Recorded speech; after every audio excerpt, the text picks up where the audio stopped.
একটা মানব দেহে 10 ইন্দ্রিয় 6টি রিপু নবদার পঞ্চাত্মা পঞ্চভূত 200 সকালে হাট সাজে সজ্জিত না থাকলে একটা মানুষ সুস্থ জীবন যাপন করতে পারে না। যদি এর মধ্যে যদি একটা অংশ একটু কম হয়ে যায় সেই মানুষটা কিন্তু দুর্বল হয়ে যায়। তাই ঈশ্বরের কাছে ঈশ্বর প্রাপ্তি হতে হয়। আমি যতদিন বাঁচি ততদিন যেন আমার দেহের মধ্যে কোনো অঙ্গ প্রত্যঙ্গ যেন খুব না হয়। ঈশ্বরকে ডাকলে অবশ্যই সব কিছু পূর্ণ হয়ে যাবে।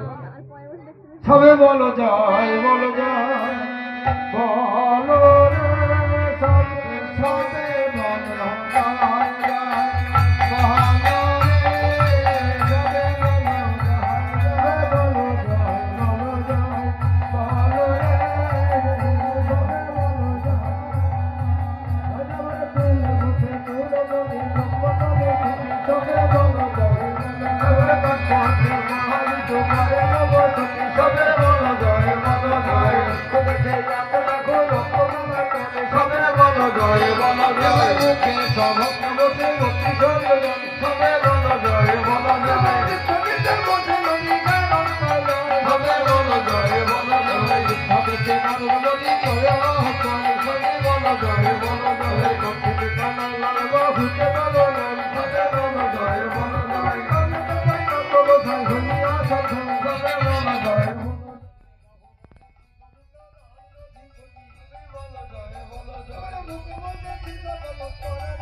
Thank you.